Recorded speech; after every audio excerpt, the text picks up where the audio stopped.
waa idin salaameynaa dhammaan daawadayaasha ina daawanaya Soomaali weyn meel walbaad joogtaan. maanta waxaa idin leenahay axad wanaagsan. waa anigoo ah Hoob Abuukar iyo ninkeeda Nuur Xasan aw calasow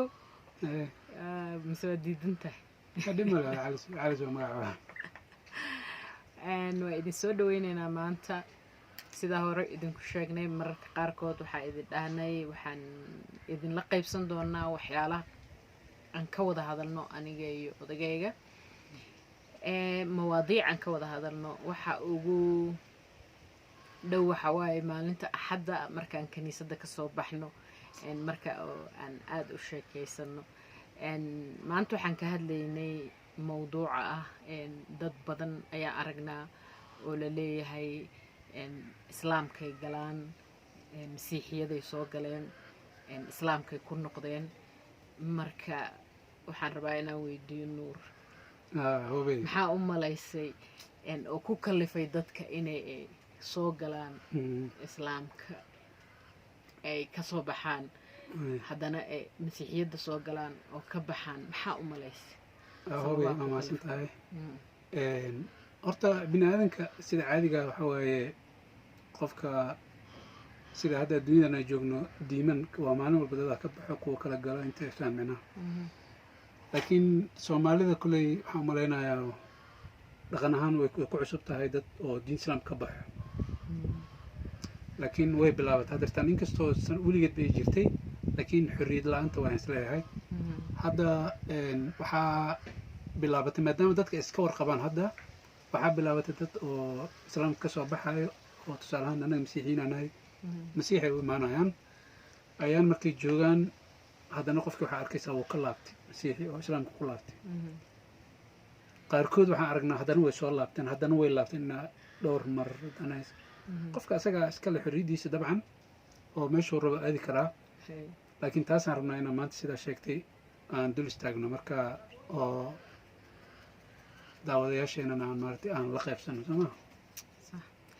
waxaan rabnaa inaan faahfaahino waxa ku kalifi kara dadka inay ka baxaan, inkastoo annaga aanan u hadlaynin dadka waxa ay dareemayaan ama sida ay aragtidooda tahay, laakiin annaga waxa aan ka hadlayno waa aragtideenna iyo sida aan wax u qiyaasnay oon ugu qiyaasnay sababaha ku kalifi kara inay dadka soo galaan masiixiyadda especially ay ka noqdaan. yacni sida hore u sheegay waxaa jiro dad badan oo muslimnimada galo oo caddaana, laakiin way 70% or 80% aa maqlay way ka noqdaan. sidaasoo kale dad baa masiixiyadda gala especially aniga horta maba arkinba dad oo carab ah ama masaari ah ama algerian marocana soo galo oo ka noqda diinta masiixiga ma arkin. laakiin waxyaalo badan oon arko waxay tahay dad Soomaali ah wayna ku badan yihiin inay noqnoqdaan. marka adiga ra'yigaaga maxaa u malaysay oo ku kalifi kara dadkaas, anagoo iyaga u hadlaynin laakiin ra'yigeena aan ka hadlayno iyo waay arnimadeena intaan naqaanadii waa runtaa waa maasan tahay. waxa waaye horta aniga aragtideeda waxay ila tahay qofka marka hore isagoo muslim ahaay oo Soomaali ahaa oo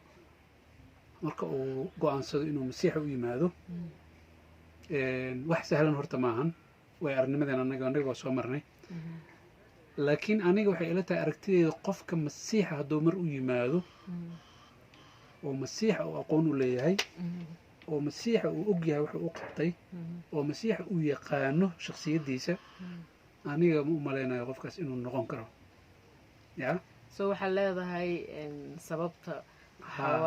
marka hore garanayn qofka masiixa ahaa waa laga yaabaa inay caadifad qaado qofka markii hore, waa laga yaabaa inuu muslim nacayb ama islaam nacayb oo usoo cararay, waa laga yaabaa inuu masiixiyadda wax kale ay ku kaliftay inuu u yimaado. annaga ma naqaano dadka sirahooda ayagaa garanayo, laakiin ilaahay ayaa qof walba qalbigiisa og. laakiin masiixa sida hadda kitaabka ku qoran wuxuu dhahay qofna gacanteyda idinkama dhufsan karto. ya ilaahay wuxuu dhahay gacanteyda cidna idinkama dhufsan karto. marka waxaa waaye qofka hadduu masiixa u yimaado kama laaban karo aniga sidaan qabo. ya oo waayo masiixa dee shaksi waayo masiixa diin maahan diin loo yimaado oo shuruuc iyo qawaaniin le iyo meel loo jeesanayo dhar la xirinayo iyo culimo iyo hebel hebelo waxaasna ma jirto masiixiyadda waa xiriir shaksiya oo aad la yeelinaysid ereyga ilaahay oo adig ku yimid dunida daraadda ilaahay usoo diray masiixiyaddu waa dembi dhaaf lagu siinaayo ilaahay oo hadiyad uu ku siinaayo dembi dhaaf xaqnimo uu ku siinaayo oo hadiyada waa ilaahay ku siinaayo oo kugu soo dhaweynaya boqortooyadiis dabcan dee meeshaas wax kale oo lagu bedelan karo qofka uu ku bedelan karo ma malaynayo waatuu masiixa dhahay ilaa dhimasho aamin hataa ahaataan anna waxaan siin doonaa taajka nolosha aniga ra'yigayga midda ugu horeysa waxay tahay horta masiixa looguma imaan karo waxbaa qaldan diinta islaamka qaldan sidaasoo tahay waan kasoo tagay oo masiixan u imaanayaa kaama dhigayso masiixinimo ama inaad wax qalad kasoo aragtay ani dad badan waxaa arkay masalan oo masiixiyadda soo galay laakiin bibleka intay qaataan maanta dhan comparing ku samaynaya ama u fiirinaya oo aragtidooda ku fiirinaya kitaabka quduuska ah indhaha qur-aanka taasna ma noqonayso because waaba kala gedisan yihiinba concept of God oo masiixiyadda iyo concept of God oo islaamka ah ma aha isku mid ma aha marka aniga waxaa u maleeyaa tayda aragtidayda ay tahay kow horta qofka hadduu kasoo tago oo islaamka uga soo baxo because waxbaa qaldan ama islaamkan ku qanci waayey waa qaldan yahay ama dagaalaa ku jira oo uu usoo cararayo in fikirkiisa wuxuu rabo uu helo dadkaas ma ku noqon karaan saabit masiixiyadda marka adiga haddaa nooga hadasho gaar ahaan adiga shaqsi ahaan marka aad masiixa u imaanaysa ma waxaad ugu timid islaama qaldan oo masiixiyadan soo gelaya mise waxaad ugu timid fahan aad u qabta masiixa aniga markii masiixa aan u imaanayay horta intaan u imaan ka hor masiixa 1 sano ayaan kitaabka quduuska iskay u akhrisanayay 1 sano oo barasho way jirtay oo iskuul aan ka baranayay oo online laakiin sanadkaas waxaa la jiray inaan kitaabka quduuska markaan shaqada ka rawaxo Soomaaliya joogo Muqdisho aan joogay aan kitaabka quduuska akhrinayay 24 saac inta badan macnaha markaan shaqada ka rawaxo kitaabka quduuska intaan u fariisto habeen marmar waxaan xasuustaa wax ku gaari jiray 9 saac 10 saac kitaabka quduuska bilowgii ilaa iyo kitaabka la yiraahdo muujintii oo 66 kitaabe waan akhriyay mar labaad akhriyay markaas kadib aan ilaahay u yimid waxaan ugu yimid waxay ahayd kowda hore hadalka ilaahay oo nool oo arkay oo ilaahay hadalkiisa mucjisooyin iga tusiyay wixii kale ugu yimid waxay ahayd inaan ani dambiile ahaan gartay pointigaas waa waxaan raadinaa so conceptiga oo dambiga ugu timid dambiga ewel aniga waxaan aaminsanaay ama dad badan oo muslimiin aaminsan yihiin dambiga inuu yahay wax qofka uu sameeyo bal fiiriyaa meeshaas yaa waa arrin gudaha waaye qofka fahmaayo dambiga aniga markii hore waxaan aaminsanaa ama dadka muslimka aaminsan yihiin maanta dambiga waxa qofka uu sameeyo uu yahay laakiin masiixiyadda macnaha way ka duwan tahay dambiga waxa waaye adiga ayuu kugu dhex jiraa bini aadanka dambiile aniga maalintaan kartay in aniga dambiile ahay xataa haddaana dembi samayno meel fadhiyo dembiga inuu igu dhex nool yahay markaas waa marka ilaahay gargaarkiisa aan u imid oo aan gacmaha taago masiixaan u imid aan dhahay dambiilaan ahay aniga inaa cafisid maahanay boqortooyada ilaahay ma geli karo so waxaa garatay in aa u baahan tahay dembigaaga in la cafiyo inaan u baahanahay in ilaahay cadaaladiisa annaga macnaha markii hore dadka muslimka bay aaminsan yihiin hadirtaan oo kitaabka quduuska way ku qoran tahay in aadan hal dembi oo galay jannada uga soo baxay aniga marka koodii hore waxaan isweydiiyey hal dembi aadan hadduu jannada uga soo baxay sidee ugu noqon karaa aniga anoo 49 dembi 49 dembiile macnaha markii aan u barbar dhigay markii hore islaamka waxay aaminsan yihiin moogtahay miisaana lagu saaraya 149 konton kow haday waa baastay marka aniga waxaan isweydiiyey factor waxaan isweydiiyey hal dembi oo aadan 49 anoo dembiile sideen ugu geli karaa boqortooyada ilaahay 49% anoo dambiile waxaa jiro wax yar oo ka dhawaajisay oo tiri dambiga ayaa igu dhex jira aan gartay taas ma noo faahfaahin kartaa because dad badan ma garan karaan mugti dambiga igu dhex jiro oo waxaan dareemaa tiri dambiga wax aan samaynayo oo outside-kayga ma ahan laakiin waa wax gudahayga ku jira okay waa maasan tahay tusaale ahaan marka aniga hergeb aan qabo tusaale ahaan hergeb aan qabaa hergebka waa cudur igu dhex nool soo maa haddii la yidhaaha quficin waa qufaca soomaaliya waayo marka uu ilaahay uu kuleeyahay zinaysanin zinadii wayba kugu dhex nooshahay adiga waayo fiiri marka adiga haddayaan kuu sheega waxaan ku dhahay wax diib waaye qofka asagaa isgaran karo inuu dembiileyahay in kale qof walbana wuu ogyahay inuu dembiileyahay ilaahay ma ka qaran karna anaga nafteena waa ogtahay ina dembiila waayo dembiga waxa waaye waxa u yeelaayo waxa zinadoo kale waxa u yeelaayo gudaheena wax ku jiro oo rabo waxaas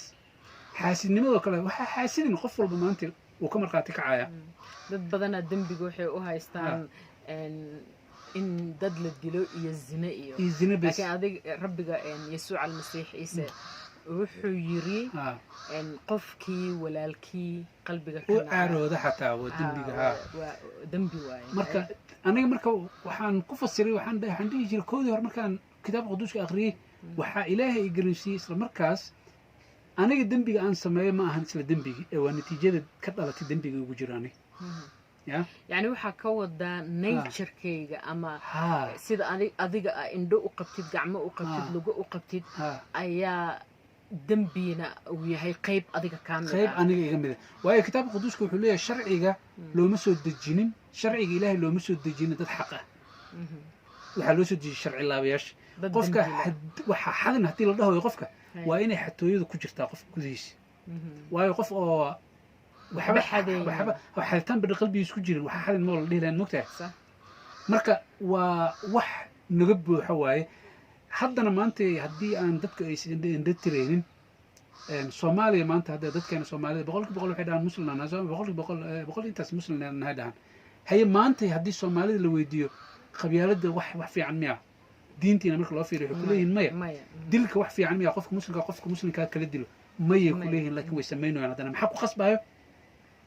kitaabka quduuska muxuu dhahay kii dembi sameeya waa addoonkii dembiga dembi ayaa qofka addoonsanaya dembiga wuxuu kugu haystaa addoonsi marka waa inaad fulisid wax asaga oo rabo sharci kastoo ilaahay maanta dil maanta meeqa soomaaliya maanta way ogyihiin inay dilka qalad tahay oo ay ku cadaab mudanayaan way ogyihiin haddana way diloyaan waayo iskama celin karaan waayo dembigi baa addoonsanaya dilkii waaba weyn yahayba beenta masalan ilaahay kan yiri dad ha dilin wuxuu yiri been ha sheegin so beenta xataa waa la sheegayaa maalin walba ayaa la galaa dembigaas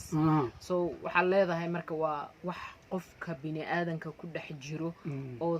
sida uu jirkiisa gacmihi lagu u qabo sidaasoo kale dembiga uu nagu dhex nool yahay ilaa uu rabbiga kuna xoreeyo ilaahay macnaha kitaabkiisa waxaa ku qoran ilaa hadduu qofka wiilkeeda xoreeyo waa xoratihin laakiin haddii wiilkeeda xoreyn xormatihin waayo xorriyaddaas ayaa waxaan ku geli karnaa guriga ilaahay aan ku tegi karnaa laakiin anoo dembiilo oo qashin iga buuxo aan guriga ilaahay galayaa anoo boorsadii camal kaa wato camalkayga ilaahay ii xisaabinaa 49 dembiile anoo ahan boqortooyada ilaahay ku dhex noolaana taas ilaahay macnaha hal dembi xataa ilaahay ma la hortegi karo xaquuq ma lihin aan ilaahay ku hortagno waayo ilaahay waa daahir sidoo ii qaabilaa qof daahire dad badan annaga haddaan istaagno oon kor istaagno conceptigan dembiga dadka ku dhex jiro sida aad tiri dadka dembiga waa wax dadka ku dhex nool oo ku dhex jira oona kugu qasbaaya inaad samayso dad badan ayaa inkiraayo oo dhahaya masalan annaga waa iska ilaalinaynaa dembi laakiin isla mar ahaantaas qofkaas wuu ogyahay fikiradiisa masiixa wuxuu noo sheegay xataa qofka ku fikira ama nacayb ku fikira qalbigiisa waa dhiigqab for example marka haddii xataa fikirkii qofka uu soo galaayo oo beentii ay soo galayso oo caradii ay soo galayso waa wax qofka gudihiisa ku jira uu rabo inuu kontroolo laakiin aan kontrooli karin okay saas ka wadaa yani automatically haddaanan inkiraynin annaga dembiyaa nagu dhex jiro oo aan samaynayna mar walba midda kale hoobay yaan ka dhalan anaga hadda sida caadigaa tiitiin oo dhalaa soo maha canab oo dhalaa aadan markii xaawo markii dambaabeen kadib waxay dhaleen habiil qaabiil soo maha dembigay ku dhaleen ilmahaas sababtaas waa sababta habiil qaabiil ay ugu dhalan waayeen boqortooyada ilaahay oo ayaga xataa ay banaanku ahaayeen waayo hadda haddaan dhahno ilaahay caadil maahan miyaa muxuu habiil qaabiil ugu dhalin waayo boqortooyada aadana caawo bas loo soo tuuri waayo hadda waa dhashiisa soo maha annagana farcankaasa ka soo jeedna masiixa marka muxuu dhahay waa aadankii labaad allah masiixa waa ereyga ilaahay oo annagana laka abuuray oo dunidan u yimid inaan mar labaad dhalano boqortooyada ilaahay ma geli karo qof wuxuu dhahay haddoona mar kala dhalan haddii uusan qofka waxaas fahmin dembiga iyo waxa masiixa uu ka furta hadduu qofka fahmin hadda diin ahaan u malaynaa waxaan maalin walba wuxuu maalin intuu cararaa maalin intuu soo cararaa so hadda waxaan ka hadalnay dembigii marka qofka bini aadanka hadduu dembiilo yahay uu dembigaasna yahay wax naturekiisa ah ama dabiicadiisa ah oo ku dhex jiro marka Paul hadalkiisa soo xasuustay wuxuu leeyahay yaa iga furan kara jirkan dembiga yaa iga furan kara markaas wuxuu leeyahay waxaan ilaah ugu mahadcelinaa leeyahay inuu ugu furan doono rabbigani masiixa marka waxa waaye dembiga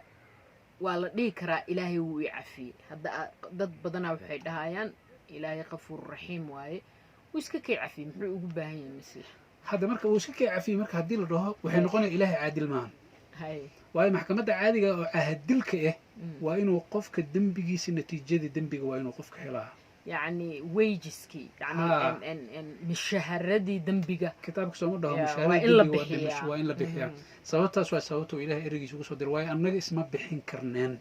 ما نحس بحين كرنان بين آدم أي اسبت بادين كرو قفك كلها وحواي بينه كوشاي اسمه بتبادين كرن إلهي بتبادين سوى بهنا السجان مرة هرو بلن قاضي إلهي بين مشاي نبيدي سيو باللوغي بوغوري بوغوري واوجد إلهي مركي آدم يحاول iyo dambaabeen oo shaydaanka la hadlayay abeesadii macnaha shaydaanka soo dhaxgalay wuxuu dhahay madaxaagu burburin doonaa mid naag dhashay ayaa madaxaaga burburin doona ilaa iyo nebiyadii oo dhanna way sheegayeen ilaa masiixa laga yimaado oo fulinayay wax walba wuxuu dhahay qorninka waa inuu ahaado masiixa so conceptiga oo bibleka ayaaba ku saabsan bini aadan oo dambaabay iyo حل بني آدم لو رادي هذا هذا إلهي كوداريه داعدة ده واحد يا الماء يرير كبري عايدة ما سكولا لو برا مس دكسيا لو برا عايدة وهي قويلة سكرة يعني أما سلفش ماذا كل نفجعيلك أو أمرك علاب إكو عيارايان إني ربان كليجود أما إني قريان وهو يضد markay qalad ay sameeyaan ay ka qariyaan oo been sheegaan waxaas oo dhan macnaha qofku uu ogaan karo qofka daacad haduu yahay uu ogaan karo inuu dambiile yahay marka waxa imaanaysa marka ogaato inaad dambiile tahay yaa dambigayga meeri karo biyo aan ku weysaysto ma dambigayga dhaqi karo marka maxkamadiya aad ka hadashay dambiga marka la galo wuxuu u baahan yahay mushaharad dambigaas qaanta in la bixiyo marka conceptiga masiixiyadda waxay tahay cafis oo garantiya yani dad badan ayaa waxay sugayaan cafis laakiin ma garan karaan ama garanti ma haystaan ama hubaal ma haystaan in ilaahay dembigooda cafiyey iyo in kale you know laakiin concept of masiixiyadda ayaa ah bandhig ah ilaahay cafintiisa kuwa raba inay qaataan so haddii wax yar hadda waxaan rabnaa conceptigan waa weyn yahay ama mawduucan mawduuc aad u ballaaran waaye maanta waxaan ka hadlaynay bas dadka maxaa ku kallifay laakiin waxaan ka hadalnay inay horta masiixa ugu yimaadiin marka ay gartaan inay dambiilo yihiin so adiga waxaa ugu timid waxaa garatay aniga waxaan gartay haddaan xagga fadhiyo meel aan iska fadhiisto oo maanta 2 saacadood meel aan fadhiyo inaan dhihi karin 2 saac dambiile miye 2 saacba dambiile ah dambiga way ugu dhex jiraa niyaddeedu ilaahay og yahay hadda niyadaheena waxa ku soo dhaca anaga kaliya og ilaahay og niyadaheena waxa ku soo dhaco wasaqnimo ah ama dembi ama xan ama cadaawad ama qof cuqdadan u hayne waxaas marka qofna kaama daahirin karo meela tagtid kaama daahirin karto dhara xirita kaama daahirin karo biyo aa ismarisa kaama daahirin karaan dhiig samada ka yimid kaa daahirin karo wanqalkaas waa ilaahay midka uu noo bixiyey ereygiisii oo annaga naga abuuray xaq ayaa igu leedihiin uu dhahay ereygayga haddaa aqbashaan inaad dembigiinni idin cafiyey xaqaa ku leedihin ilaahay been ma sheegaayo kii rumaysta ma xukumno dhahay laakiin kii aan rumaysan horeyaa loo xukumay waayo horeyaaba dembiile u tahay adiga masiixa marka waxa waaye god annagoo ku jirno banaanka noo soo istaagay gacantoo kuu soo taagaya haddaa aqbashid oo gacanta u taagid wuu ku badbaadiya haddaa aqbali weysidna dee godkaaba ku jirta ewel waa dembi dhaaf ilaah inoo soo diray haddii qofka oo garto taas oo masiixa saas ugu yimaado weligiis qofka haddii madaxa laga goynaayo maahane iyo lugaha laga goynaayo marka waxaa leedahay marka ugu horeyso ama qodobka ugu horeeyo oo masiixa loogu imaan karo ama loogu yimaado waa qofka marka uu garto dembiyadiisa inuu dembiile yahay una baahan yahay dembigiisa in laga cafiyo oo dembiguna uu leeyahay mushaarad yacni dembiga annaga wuxuu noo keenay dhimasho yani qofka dembaabo dhimasho ay u geysaa so wuxuu u baahan yahay qof ka furta dembigiisa oo cafis ilaah ka yimid uu helo qof mishaaradii dhiibay soo maha marka ilaahay aan hor tagno dembiyadii okay wuu ku cafiyey laakiin dembigii aad dadka ka gashay sida aa u sheegtay ilaahay waa caadil maxaa waaye braiskiisa qiimihii dembigaas oo lagu xukumay sidee lagu gudayaa marka ilaahay saa u sheegtay waa ilaah caadil ah maanta intaasaa kusoo gabagabaynaynaa haddii aad wax rabto nuuro ku dar laakiin maanta waxa waaye conceptiga ugu horeeya oo qofka muslimka ah ama wuxuu raba ha ahaado ama yuhuud ha ahaado ama xataa yuhuudda masiixa ka dhashay ama ha ahaado hindu ama buudo ha ahaado ama qofku raba ha ahaado waa qofka marka ugu horeyso inuu garto inuu dembiilo yahay uuna u baahan yahay badbaadiye ka badbaadiya dembigaas oo ah dabiicadda ku dhex jirta bibaleka waa kasii hadli doonaa wuxuu leeyahay dabiicadda masiixan qaadanayna dhalasho labaad una siinaa masiixa marka ku dar waxaa ku dari lahayd halihii aad rabto aad iyo maasanta maanta arrintan sidaa sheegtay dembiga waa barnaamij dheer waaye oo waxay u baahan tahay waqti badan laakiin waxaan ugu soo darnaa maanta waxaan ka hadlaynay dadka masiixa u imaado haddana ka tegaya horta masiixa sidaan sheegnay gacantiisa qof soo galay kama tegi karo qofka waa laga yaabaa inuu afka maanta masiixa dhagaha ka dhaho widhowno anaga ma naqaan ilaahay qalbigiisa oo qofka haddii oo xataa baxay qofka haddii shalay oo masiix runna qalbiga ka ahaa oo iska imaanaa dhib ma laha annaga ilaahay qofka macnaha qalbigiisa og midda kale marka oo loo baahan yahay waxa waaye oo aniga aan isleeyahay hal arrinaan ku darayaa bis dadka masiixa ay ugu yimaadaan oo haddana ay uga tagaan masiixay marka hore waxay u malaynayaan diin ay ka filanayaan wixii diin ay yaqaan sidaa sheegaysa waa maskaxdii qofka wataa diin iyo wuxuu rabaa dhaqan iyo waxaan intuu jeesay iyo waxaan sameey masiixiyadda saas maa masiixiyadda waxa waaye halkaas waa qalbiga ilaahay muxuu dhahay masiixa naagtii reer samaariya muxuu dhahay buurtan ilaahay kuma caabudaysa yeruusaalem kuma caabudaysa oo dhahay caabudayaasha runta ah waxay ilaahay ku caabudaan ruuxa iyo runta waa sii faahfaahin doonaa barnaamijyadan because masiixiyadda also waa dhalasho labaad marka daawadayaashan ina daawanayo waxaa idin leenahay haddaad su-aalo qabtaan haddii aad waxyaalo jiro oo nagaga soo horjeedaan waxaa commentka noogu dhaafi kartaan cajaladan hoosteeda mar kale arrinkaa aan kasii hadli doono masiixiyadda dhabta ah iyo maxaa masiixa loogu yimaadaa maxaa sababi kara in dad ay ka noqdaan marka waxaa idin leenahay soo dhawaada iyo kulan dambe oo anigoo ah hope anigoo ah nuur bye bye bye